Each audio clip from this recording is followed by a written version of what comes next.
नमस्कार, बाजार आज और कल में आप सभी का स्वागत है। मैं हूं स्वाति रायना। बताएंगे आज के शो में बाजार का पूरा एक्शन, साथ ही कल के लिए क्या रहे स्ट्रैटेजी और शेयरों में कमाई के शानदार मौके भी। पूछे हमसे सवाल, व्हाट्सएप करें, नंबर है हमारा 9582226666। साथ ही सोशल मीडिया प्लेटफॉर्म पर भी आप हमें सवाल भेज सकते हैं। फेसबुक पर @ZEE बिजनेस ऑनलाइन और ट्विटर पर @ZEE बिजनेस पर अपने सवाल भेजें, #बाजार आज और कल लिखकर।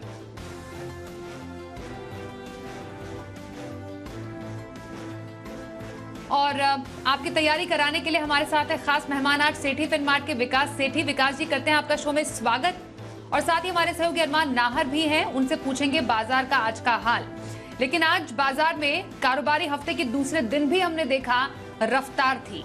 निफ्टी ने आज 18,678 का नया रिकॉर्ड बनाया। सेंसेक्स ने 62,887 का नया रिकॉर्ड लेवल छुआ। सेंसेक्स की क्लोजिंग 177 अंक चढ़कर 62,681 के लेवल पर हुई। निफ्टी 55 अंक बढ़कर 18,618 के स्तर पर बंद हुआ।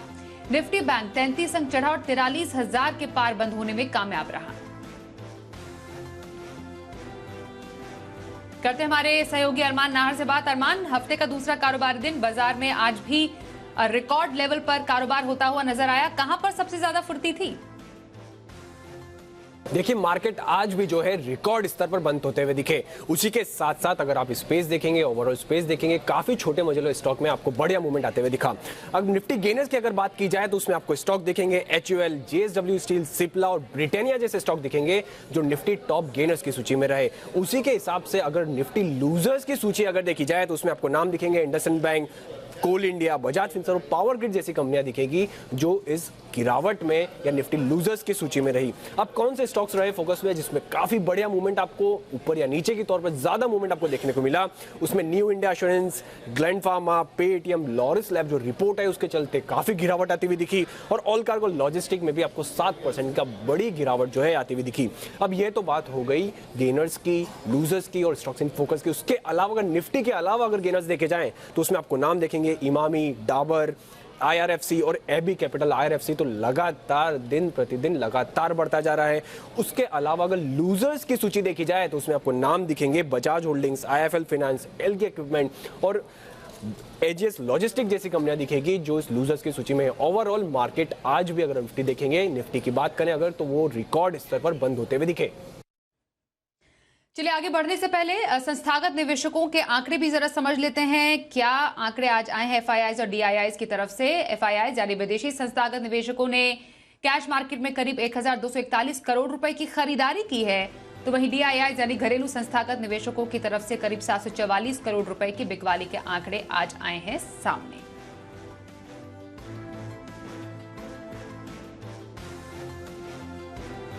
आइए अब विकास सेठी जी हमारे साथ है, उनका रुख कर लेते हैं। विकास जी, आज भी बाजार के लिए काफी मंगलकारी दिन रहा। रिकॉर्ड तेजी लगातार दूसरे दिन हमने इस हफ्ते में देखी है। FIIs की तरफ से पॉजिटिव खरीदारी के आंकड़े भी सामने आ रहे हैं। ऑल इन ऑल मूड माहौल अच्छा है। बाकी हफ्ते के बाकी दिनों के लिए क्या हम प्रेडिक्ट करें? हाँ, बिल्कुल स्वाति। देखिए, हमारे बाजार में आज एक सरप्राइजिंग रैली देखने को मिली, डिस्पाइट द फैक्ट कि कल यूएस के मार्केट्स में अच्छी खासी गिरावट थी, बट उसको नजरअंदाज करते हुए हमने काफी रेजिलिएंट मार्केट्स देखे आज, particularly led by FMCG stocks. फिर मेटल्स ने भी अच्छा किया, प्राइवेट बैंक्स, इवन IT का भी आज सपोर्ट था। तो इन सब के कारण बाजार में एक अच्छी तेजी के साथ हम बंद होने में सफल हुए। मुझे लगता है जिस तरह के सेंटिमेंट्स है, जिस तरह से FIIs की बाइंग के आंकड़े आ रहे हैं और रिटेल निवेशकों का भी इंटरेस्ट है बाजार में, मुझे लगता है ये तेजी बिल्कुल आगे भी जारी रहेगी। तो मेरी सलाह रहेगी अच्छी क्वालिटी के स्टॉक्स में बिल्कुल बने रहने की, या इन लेवल्स पे एक स्टैगर्ड रूप में बिल्कुल इस बाजार में खरीदारी करने के मौके ढूंढने की सलाह रहेगी। ओके, ये तो रही बाजार पर राय विकास सेठी जी की। सर, आप ये जानना चाहेंगे, किसी को हफ्ते 10 दिन का नजरिया रखना हो तो पोजिशनल व्यू कौन से स्टॉक पर रहेगी आपकी? स्वाति, मेरी जो पोजिशनल पिक आज रहेगी वो एक सीमेंट स्टॉक है। छोटी साइज की सीमेंट कंपनी है। स्टॉक का नाम है स्टार सीमेंट, जो आज 105 के लेवल्स पे बंद हुआ है। ये कंपनी एक north east based cement company है जिनका जो मेन प्लांट है वो है मेघालय में। और मेघालय में जहाँ पे इनका प्लांट है वो लाइमस्टोन रिच जगह है, जहाँ पे ये लाइमस्टोन चूंकि सीमेंट के लिए एक मेजर रॉ मटेरियल है तो वो अवेलेबिलिटी रहती है। फिर ये कंपनी 7 सिस्टर स्टेट्स को कैटर करती है, फिर वेस्ट बंगाल, बिहार को कैटर करती है। हाल ही में इन्होंने एक सिलीगुड़ी जो वेस्ट बंगाल में है, वहां पे भी एक 2 मिलियन टन का नया प्लांट शुरू किया। उसका भी फायदा आने वाले क्वार्टर्स में, आने वाले सालों में देखने को मिलेगा। और वैसे भी मैं सीमेंट सेक्टर पे बुलिश हूँ और मुझे लगता है यहाँ से बजट तक, क्योंकि सरकार का फोकस इंफ्रास्ट्रक्चर पे, हाउसिंग पे रहने वाला है, तो सीमेंट सेक्टर अच्छा करना चाहिए। तो इस स्टॉक में करंट लेवल्स पे खरीदारी करने की सलाह। मेरा इसमें पोजिशनल टारगेट 120 रुपए का, स्टॉप लॉस रखना 100 रुपए। ओके, तो स्टार सीमेंट में पोजिशनल खरीदारी की राय विकास सेठी की। और लंबी अवधि के लिए कौन सा स्टॉक पोर्टफोलियो में ऐड करने की सलाह रहेगी आपकी? बिल्कुल स्वाति, लंबी अवधि के लिए मेरा एक पसंदीदा स्टॉक आज रिकमेंड करना चाहूंगा, त्रिवेणी टरबाइन। इस स्टॉक को मैंने कई बार नेचुरल लेवल्स पे रिकमेंड किया हुआ चैनल पे। अभी ये 280 के आसपास ट्रेड कर रहा है। एक बहुत ही जबरदस्त कंपनी है जो कि स्टीम टरबाइन के लिए जानी जाती है। ये त्रिवेणी इंजीनियरिंग ग्रुप की कंपनी है, जिसमें त्रिवेणी इंजीनियरिंग अराउंड 22% स्टेक ओन करती है। उससे डिमर्जर होकर ये कंपनी बनी है। टरबाइन्स बनाती है शुगर सेक्टर के लिए, cement, textiles, chemicals, oil and gas और डिफेंस के लिए। और स्टीम टरबाइन में कंपनी का 60% मार्केट शेयर है डोमेस्टिक मार्केट्स में। ग्लोबली प्रेजेंट है, 70 से ज्यादा देशों में एक्सपोर्ट करती है। फिर इनका पहले एक टाई अप भी था, एक जेवी था जनरल इलेक्ट्रिक के साथ। तो उस जेवी में इन्होंने वो हिस्सेदारी सितंबर 2021 में खुद ही खरीद ली। बाकी फंडामेंटल्स बहुत ही अच्छे हैं। एफआईएस डीआईएस का भी अच्छा खासा इंटरेस्ट है, 27-28% स्टेक ओन करते हैं एफआईएस डीआईएस, जिसमें प्रोमिनेंट है निप्पॉन, एसबीआई, नालंदा, इन्वेस्को। मुझे लगता है ये स्टॉक हालांकि बहुत अच्छे रिटर्न्स पिछले साल भर में दिए हैं, यहाँ से भी अच्छा करना चाहिए। मेरा इसमें 9 से 12 महीने का टारगेट है 350 रुपए। लॉन्ग टर्म के लिए त्रिवेणी टरबाइन है विकास जी की पसंद, जो पोर्टफोलियो में ऐड करने की उनकी सलाह आ रही है। आइए अब कुछ दर्शकों से बात करते हैं, जानते हैं उनके स्टॉक पर सवाल। हमारे साथ पहले दर्शक कोलकाता से करते हैं। बताइए कौन से स्टॉक पर सवाल है आपका? हाँ जी, हेलो जी पूछिए। हेलो पूछिए सवाल। हाँ, मेरा 7000 में पीएससी है, 114 में लिया है हम। तो नेक्स्ट फ्यूचर की क्या है, ऐसे ही हमको पूछना है विकास सेठी साहब से। ओके, मुनाफे पर मेहती साहब हैं अभी। बहुत बहुत मुबारकबाद आपको। अच्छी खासी क्वांटिटी है पीएफसी की इनके पास, और आने वाले टाइम में क्या होल्ड करके रखने की सलाह रहेगी इस मुनाफे के साथ पावर फाइनेंस कॉर्पोरेशन लिमिटेड में, ये जानना चाह रहे हैं आपसे विकास जी। नहीं, बिल्कुल स्वाति, एक जबरदस्त कंपनी है। वैल्यूएशन के लिहाज से बहुत ही सस्ता स्टॉक है। पहले तो निवेशक को कॉम्प्लीमेंट देना चाहूंगा, एक अच्छे लेवल्स पे इन्होंने इस स्टॉक को अक्वायर किया और अच्छे खासे मुनाफे पे बैठे हैं। बट मुझे लगता है इस स्टॉक में अगर थोड़ा समय और देंगे तो और अच्छे अपसाइड देखने को मिलेंगे। वैल्यूएशंस और प्लस एक अच्छी डिविडेंड यील्ड वाला स्टॉक है। मुझे लगता है इस स्टॉक में बिल्कुल करंट लेवल्स पे बने रहना चाहिए। ओके, तो मेहती साहब पीएफसी में बने रहने की सलाह करंट लेवल्स पर आ रही है विकास जी की तरफ से। आइए अब अगले सवाल की तरफ चलते हैं, और अगला सवाल हमारे साथ हैं कोलकाता से विश्वजीत साहब। विश्वजीत जी स्वागत करते हैं आपका। बताइए कौन से स्टॉक पर पूछेंगे सवाल? मेरे पास आईजी पेट्रो है 70 क्वांटिटी। हमें लिया है 420 से। अभी क्या करें हम? ओके, आईजी पेट्रो में राय लेना चाह रहे हैं कि क्या लगता है विकास जी, कब तक होल्ड किया जा सकता है स्टॉक में? नहीं, बिल्कुल स्वाति, विश्वजीत जी को भी मेरी सलाह रहेगी इस स्टॉक में बने रहने की। फंडामेंटली बहुत ही अच्छा स्टॉक है और बाकी रिसेंटली अपने हाइट से करेक्ट होकर बहुत अच्छे लेवल्स पे ये स्टॉक आ गया है। और ये कंपनी थैलिक एनहाइड्राइड बनाने वाली कंपनी है, जो कि एक डुओपोली जैसा कारोबार है। दूसरी कंपनी भारत में थिरुमलाई केमिकल्स है। फंडामेंटली एक सॉलिड कंपनी है और अच्छे मुनाफे पे भी बैठे हैं, बट यहाँ से भी अच्छे अपसाइड देखता हूँ। तो मुझे लगता है इस स्टॉक को करंट लेवल्स पे होल्ड करना चाहिए। करंट लेवल्स पर आईजी पेट्रो को होल्ड करने की सलाह विकास सेठी की। अगले सवाल की तरफ बढ़ते हैं। हमारे साथ दिल्ली से अजय चौधरी हैं। अजय जी स्वागत करते हैं। बताइए किस स्टॉक पर सवाल पूछेंगे? मुझे एक तो आईजीएल का पता करना है कि मैंने 370 पे लिए हैं 1500 शेयर। हेलो, ओके, कब तक होल्ड कर सकते हैं? मैं बस इसको शॉर्ट टर्म के लिए ही है, मैं 1 महीने तक और होल्ड कर सकता हूँ। महीने भर के लिए आईजीएल पर राय लेना चाह रहे हैं। फिलहाल 95,000 के ऊपर मुनाफा भी है इनके पास आईजीएल में। शॉर्ट टर्म के लिए होल्ड करके मुनाफा बांध के निकलना सही है? देखिए स्वाति, एक तो पहले कॉम्प्लीमेंट देना चाहूंगा, जी बिजनेस देख के आजकल सब रिटेल इन्वेस्टर भी बहुत स्मार्ट हो गए हैं, अच्छे खासा निवेश कर रहे हैं और अच्छे खासे प्रॉफिट में हैं। बट यहाँ से भी मुझे लगता है इस स्टॉक में भी बिल्कुल बने रहें, इवन दो इनका नजरिया शॉर्ट टर्म का है, बट चूंकि बाजार बुलिश लग रहे हैं, बाजार में एक अच्छी तेजी चल रही है, तो एक ट्रेलिंग स्टॉप लॉस के साथ इस स्टॉक में बने रहने की सलाह रहेगी।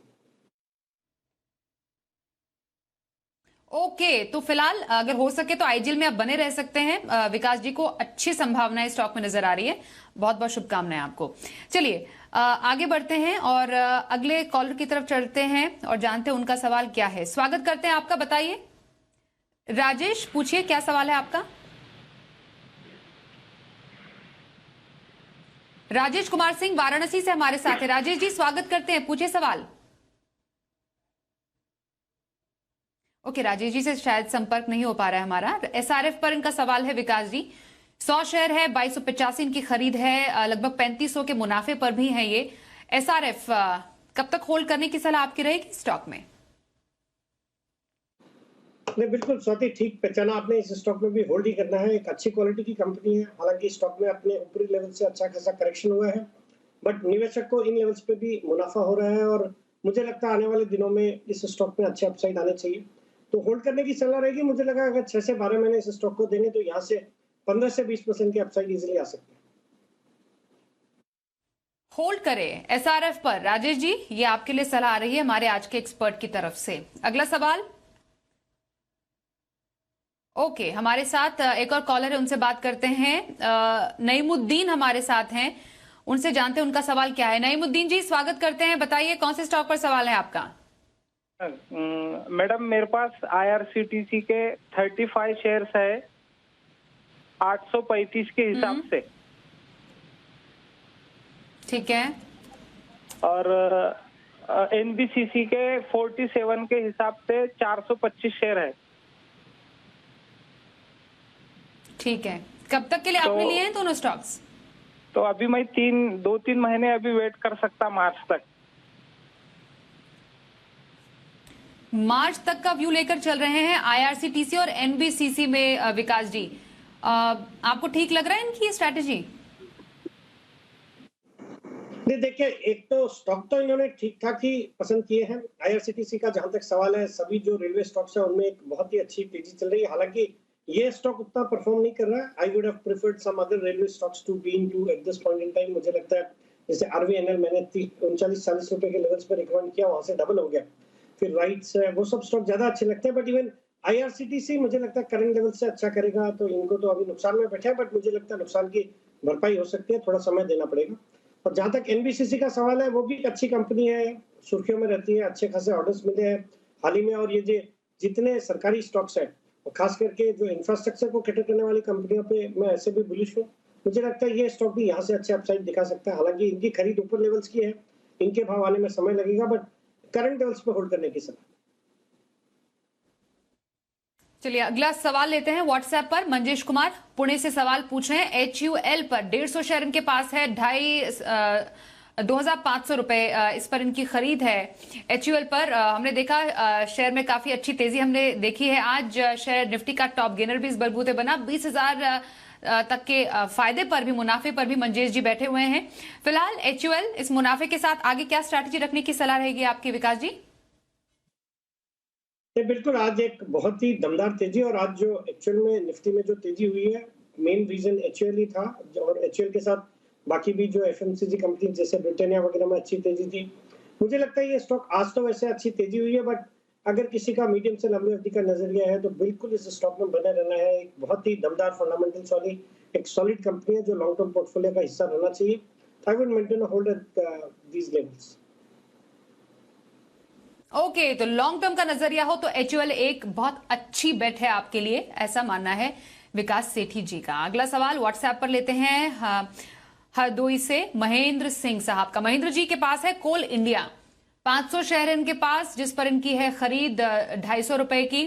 जानना चाह रहे हैं कोल इंडिया आने वाले टाइम में क्या नुकसान से मुनाफे तक पहुंचाने में इनकी मदद कर सकता है?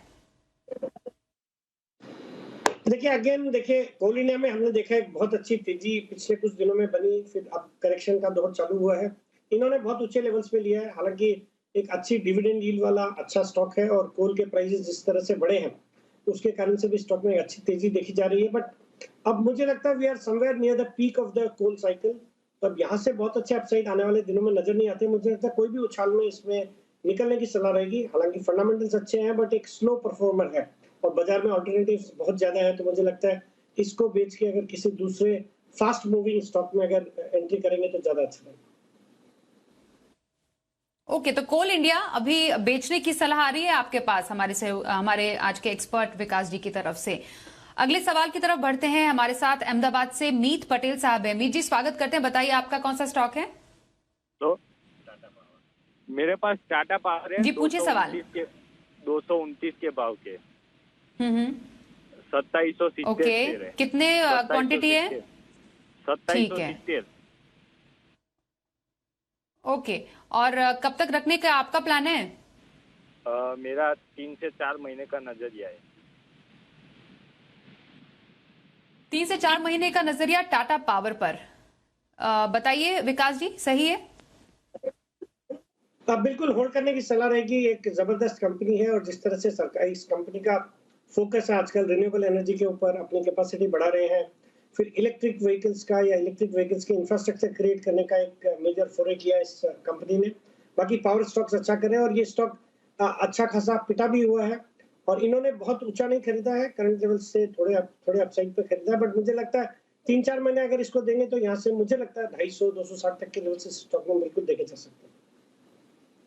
चलिए अब चलते हैं सीधे विकास जी के पास और जानते हैं कि कल के लिए उनकी इंट्राडे पिक कौन सी है। विकास जी बताइए, इंट्राडे के लिए खरीदारी कौन से स्टॉक में? देखिए स्वाति, कल के लिए अगर किसी को इंट्राडे खरीदारी करनी है तो मुझे लगता है आईसीआईसीआई बैंक में खरीदारी करने के मौके ढूंढने चाहिए।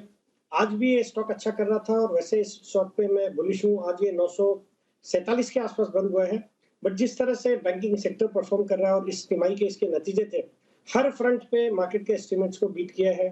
जबरदस्त क्रेडिट ग्रोथ देखने को मिली, एसेट क्वालिटी में भी जबरदस्त सुधार देखने को मिला। मुझे लगता है ये स्टॉक अच्छा करेगा और कल के लिए भी अच्छा लग रहा है। इसमें मेरी कल के लिए खरीदारी करने की सलाह, टारगेट रहेगा 965 का और स्टॉप लॉस रखना है 935 रुपए। आईसीआईसीआई बैंक इंट्राडे खरीदारी की सलाह विकास सेठी की ओर से। आइए अब देखते हैं कल का ऑप्शन।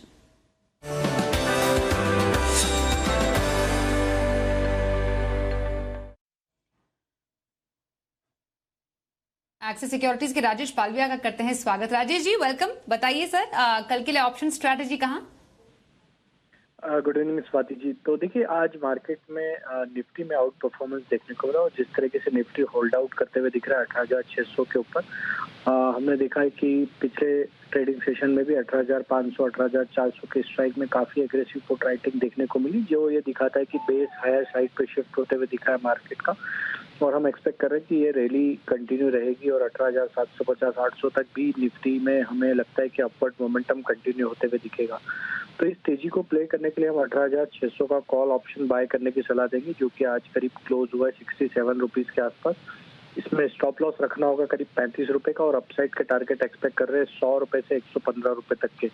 तो तेजी का ट्रेड हम निफ्टी में सजेस्ट करेंगे 18,600 का कॉल ऑप्शन बाय करके। स्टॉक स्पेसिफिक अगर यहाँ पे ध्यान देना है तो टायर स्टॉक्स में एक अच्छा मोमेंटम बना हुआ है जिसमें अपोलो टायर का सेटअप काफी अट्रैक्टिव लग रहा है। जिस तरीके से इसमें एक मल्टीपल रेजिस्टेंस जोन का ब्रेकआउट यहाँ पे देखने को मिला है और जो ओपन इंटरेस्ट एडिशन देखने को मिला था पिछले दिनों में, हमें लगता है अपोलो टायर यहाँ पे एक अच्छा मोमेंटम कैरी करेगा। 325 से 330 तक के अपसाइड के टारगेट आते हुए दिख सकते हैं। स्टॉप लॉस रखेंगे करीब 309 का। धन्यवाद राजेश जी, कल के लिए ऑप्शन स्ट्रैटेजी बताई आपने और साथ ही विकास जी आपका भी धन्यवाद करेंगे हमारे साथ शो में शामिल होने के लिए। बाजार आज और कल में बस इतना ही।